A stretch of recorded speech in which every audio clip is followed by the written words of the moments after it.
ఇప్పుడు మనకి సగ్గుబియ్యం పాయసం అనేది రెడీ అయిపోయింది. ఇలా చేస్తే చాలా టేస్టీగా ఉంటుంది. చేయడం కూడా చాలా ఈజీ. 10 మినిట్స్‌లో రెడీ చేసుకోవచ్చు.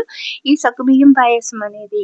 మరి ఈ యాసవిలో వేడిని తట్టుకోవడం చాలా కష్టంగా ఉంది కదండీ! వేడి చాలా ఉంది బయట.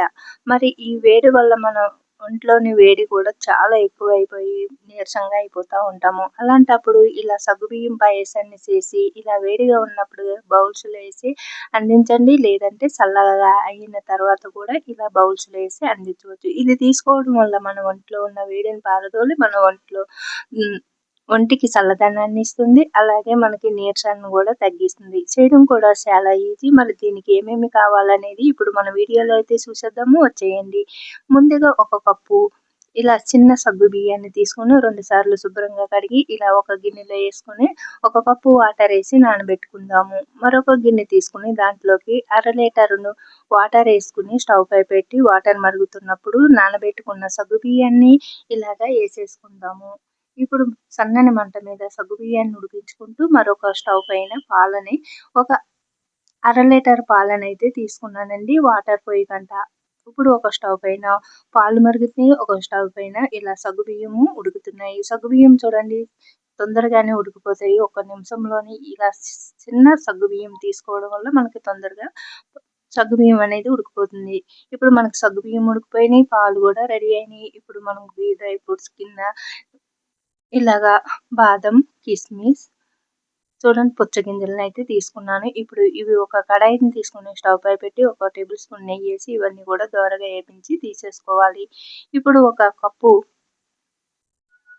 ఇలాగ సేమియాని తీసుకొని అదే కడాయిలోకి మరొక టేబుల్ స్పూన్ నెయ్యేసి ఈ సేమియాను కూడా ఇలాగ దోరగా ఏపించుకుందాము. ఇక్కడ సేమియా అనేది మీ ఆప్షన్ అండి. సేమియా ఒకవేళ సగ్గుబియ్యాన్ని సగ్గుబియ్యం ఒకే పాయసాన్ని ఒకటేసారి తీసుకోలేము అనుకుంటే మాత్రం ఈ సేమియానేసుకోండి. లేదు మేము సగ్గుబియ్యం పాయసం ఒకటే తీసుకుంటాం అనుకుంటే మాత్రం సగ్గుబియ్యంని విడిగా తీసుకోండి. ఇక్కడొచ్చేసి మన ఆప్షన్ అండి ఈ సేమియా అనేది. ఇప్పుడు మళ్ళీ సగ్గుబియ్యం ఉడికించుకున్న గిన్నెను స్టవ్ పై పెట్టి ఇప్పుడు కాస్త వేడైన తర్వాత ఏపించుకున్న సేమియాను కూడా వేసి ఉడికేటంత వరకు ఇలాగా ఉడికించుకోవాలి. ఉడికిన సగ్గుబియ్యంతో పాటు సేమియాను కూడా ఉడికించుకోవాలి. ఇక్కడొచ్చేసి నేను ఒక కప్పు పంచదారని తీసుకున్నాను. ఇంకా పంచదారకు బదులుగా మీరు బెల్లాన్ని కూడా తీసుకోవచ్చు.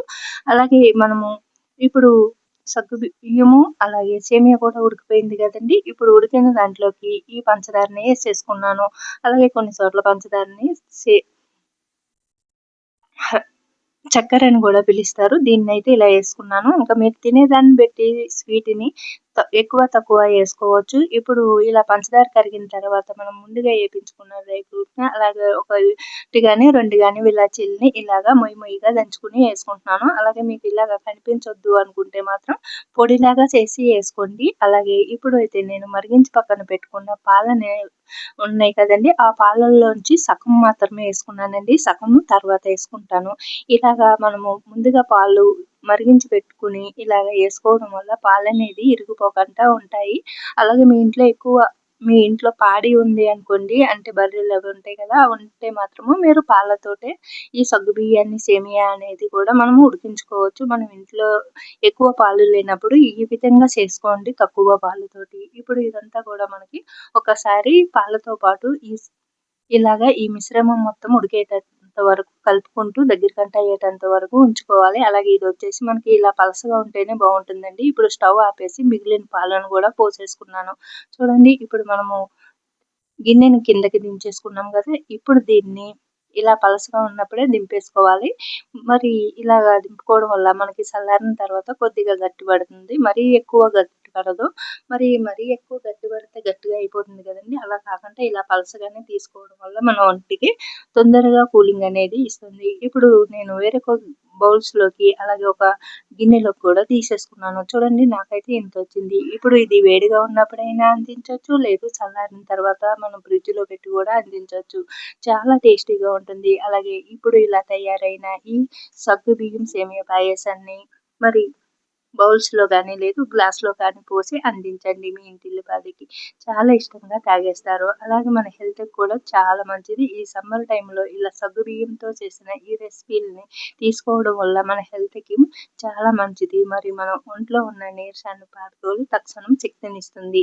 మరి చూడండి ఎంతో ఈజీగా 10 మినిట్స్‌లో రెడీ చేసుకునే ఈ సగ్గుబియ్యం పాయసం మీకు నచ్చితే ఒక్కసారి ట్రై చేయండి. అలాగే మీరు ఏ విధంగా తయారు చేస్తారు అనేది కూడా మనకి మీ ఫీడ్‌బ్యాక్‌ని మన కామెంట్ సెక్షన్‌లో కామెంట్ రూపంలో తెలపండి. అలాగే మీకు మరిన్ని వీడియోలు కావాలంటే కామెంట్ సెక్షన్‌లో కామెంట్ చేయండి. ఈ వీడియో నచ్చితే లైక్ చేసి, షేర్ చేసి మన ఛానెల్ సబ్స్క్రైబ్ చేయండి.